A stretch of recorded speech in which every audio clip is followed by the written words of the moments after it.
Morning, Dan and Amy. We are coming to you live from Service Master DSI in Downers Grove in lovely DuPage County, part of our Signature Bank business tour. And I'm telling you, I'm thinking about quitting the show and coming to work at Service Master DSI if they'll have me. We've got Bloody Marys, we've got bacon and eggs. This is not just bacon and eggs. This is top of the line bacon. And these eggs, it's more of an omelet. There's peppers in here, cheese. This is glorious. I never want to leave. Also, it's here. It's Hockey Jersey Day on of course it Wednesday. is. Hockey Jersey Day. Of course it is. Apropos of nothing in particular. And we're going to speak with Chris Veldman, Chief Financial Officer at Service Master at 7:37 this morning. And we've got a lot of praises to throw his way because this is spectacular. We're in the War Room, which is on the second floor here. And a lot of war memorabilia, some samurai swords. Dan, if you want to get in a little fight, Well, sword fight with me? That didn't that's sound a right. poor choice of words. Here, speaking of war, we did hear yesterday before a congressional panel from Homeland Secretary Kelly about the rollout of Trump's executive order providing for a temporary ban from individuals coming to this country from 7 Muslim-majority countries. And he took ownership that the rollout's all on me in terms of whatever failings there were in communication, particularly with members of Congress. But he also gave a very pointed threat assessment. Why those 7 countries? Why that executive order? Here's General Kelly. The ban, once again, Congressman, was based on countries that we don't have any real confidence in right now, that they can help us vet people to come to the United States. Countries that are in, clearly disarray. And we know, as an example, in the Syrian case, there are thousands of, and I can't get too into it in this open session, there are thousands of fighters who are available and have, we have pretty good confidence, have the kind of papers that could get them passed into Western Europe and certainly by extension into the United States. So the threat is real. And this pause, and that's what it is a pause, will give me, working with CIA, DOD, and Justice, not to mention State Department, give us an opportunity to step back and decide what additional vetting we might add to what we already have, which is minimal in my view. And then come out of that and say, okay, these are the new rules. It may be that some of these countries remain on the list for some time because they are in such chaos. But I go back to sworn to protect the nation, and hope is not an option when it comes, from my perspective at least, when it comes down to that. I appreciate General Flynn's comments because it refocuses the discussion where it should be. Is there a real threat? And are we prepared to deal with the threat and the preponderance of the evidence that supports the contention that this threat exists? You can disagree with General Flynn. It's fine. You can challenge what he's saying. Fine.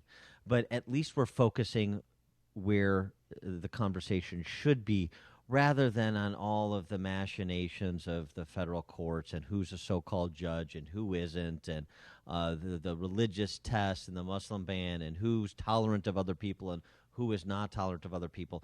What General Flynn said is the central issue, and that's where we should focus our discussion. And we're going to do that as we're joined by Caroline Glick. She, of course, the Jerusalem Post, she's an author and senior contributing editor of the Jerusalem Post. I recommend her book highly. Enjoyed it thoroughly. The Israeli Solution is her book. She's also director of the Israeli Security Project. Ms. Glick, thanks for joining us. Appreciate it. Oh, thanks so much for having me on your program. Good morning, Chicago. Good morning. And so your reaction to this discussion and the discussion about the discussion we're having with respect to Trump's executive order, the temporary ban, the pause, as General Kelly termed it, with respect to those 7 countries and Syrian refugees? Look, I think that the point is that exactly what he said. You have 7 countries there. 2 of them, in particular, Iran and Sudan, are listed as state sponsors of terrorism. You've had Somali immigrants in the United States actually carry out acts of terrorism against the United States. You have Syria and Yemen, Libya, that are not functioning states, and that's in the best case scenario, simply non-functioning. But these are states that are exporting a lot of jihadists to the West and to other parts of the world from their former territories. And it's crazy to allow people in from these areas that you simply don't know who they are. I mean, when President Trump was running for office, and he said after the bloodbath in Paris that he would put a stop on entry of Syrians into the United States until we know what the hell is going on. That wasn't an obnoxious thing to say. It was serious. I mean, unless you can truly understand who the people are that you're dealing with, why on earth would you allow them into your country? But do you see how some see this as it's religious persecution, that, he's only focusing on countries that are predominantly Muslim? Yeah, that's crazy because, in particular in Syria and in Iraq, but really throughout, we saw it in Libya as well, and in other areas, what you're having is a genocide against non-Muslims being perpetrated by Muslim jihadists. And so the Yazidis and the Christians in particular are being slated for annihilation, and they are being annihilated. And so, when you say, oh, this is anti-Muslim, and how dare you make a religious test and say that there'll be preference for persecuted minorities, I mean, that's sort of the DNA of American immigration policy, or at least the way it's supposed to be, which is that the United States is siding with the victims and trying to save the lives of people who are slated for extermination. I mean, a lot of American Jewish groups, for instance, have been saying that this is terrible. This is like Roosevelt not allowing the Jews into the United States in the eve of the Holocaust or during the Holocaust, but it's the exact opposite because, the Jews in this scenario today are the persecuted minorities who have been slated for annihilation by jihadists. And so the idea that the United States would try to help them and give preference to them, because if they remain where they are, they're going to be annihilated, is just, and it's a moral thing to do. And it really, these are the people who most urgently need refuge. Speaking of American immigration policy, it was interesting that Israeli Prime Minister Bibi Netanyahu tweeted, because that is the best way to respond to Trump, with respect to building a wall on our southern border.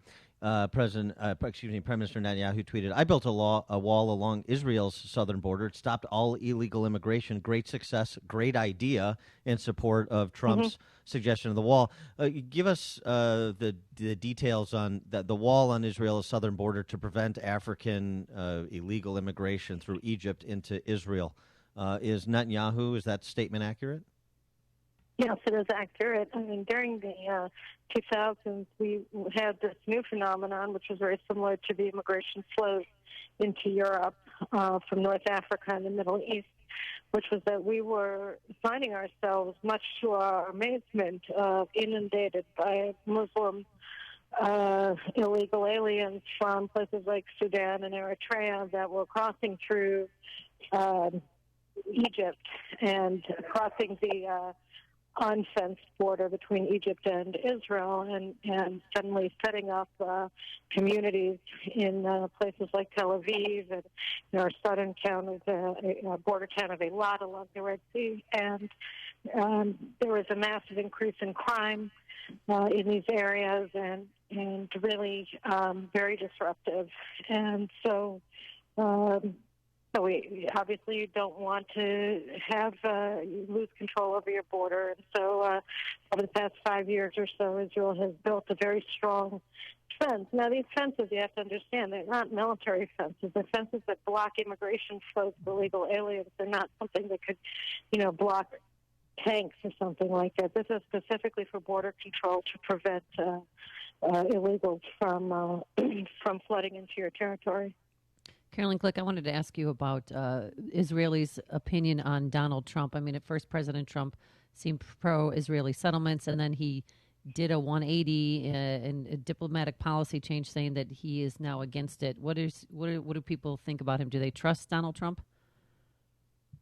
Well, one thing I can be very clear about is that Israelis did not trust President Obama. He's considered almost universally as extremely hostile to Israel.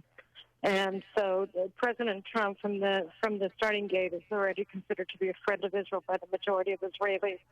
So that's a very big distinction between the two. And then the statement that came out of the White House last week on settlements was not at all anti-Israel, and in fact, it was really the most positive statement any American administration has ever made about Israeli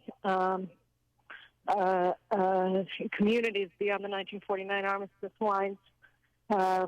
He didn't say that they were illegal, which is false, and which is something that the Obama administration claims. He didn't say that they have to be destroyed or that Jews shouldn't be allowed to have their building rights respected, which is, was the basis of Obama's policies. So these were actually incredibly supportive statements that the administration made, and they might have, the tone of the statement might not have been friendly, but the content of it was extraordinarily supportive. And he also didn't say what President Obama and John Kerry said on the way out the door, which is Israel has to make a choice between an Israeli state and a democratic state.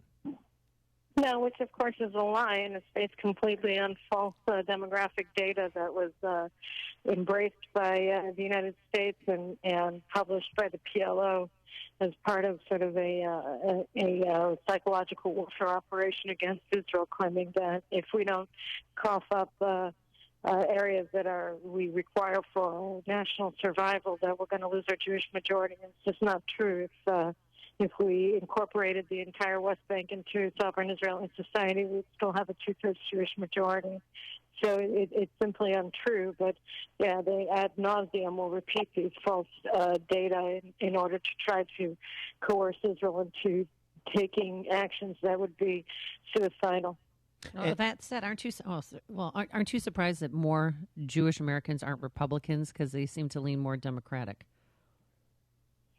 No, I'm dismayed, but I'm not surprised. We've seen a situation unfold among, inside of the American Jewish community where, unfortunately, just as you see with a lot of Christian denominations, that the belief structure, that used to be based around the Bible is increasingly being based around sort of an ideology that claims to be biblically inspired, but really is inspired by something quite different.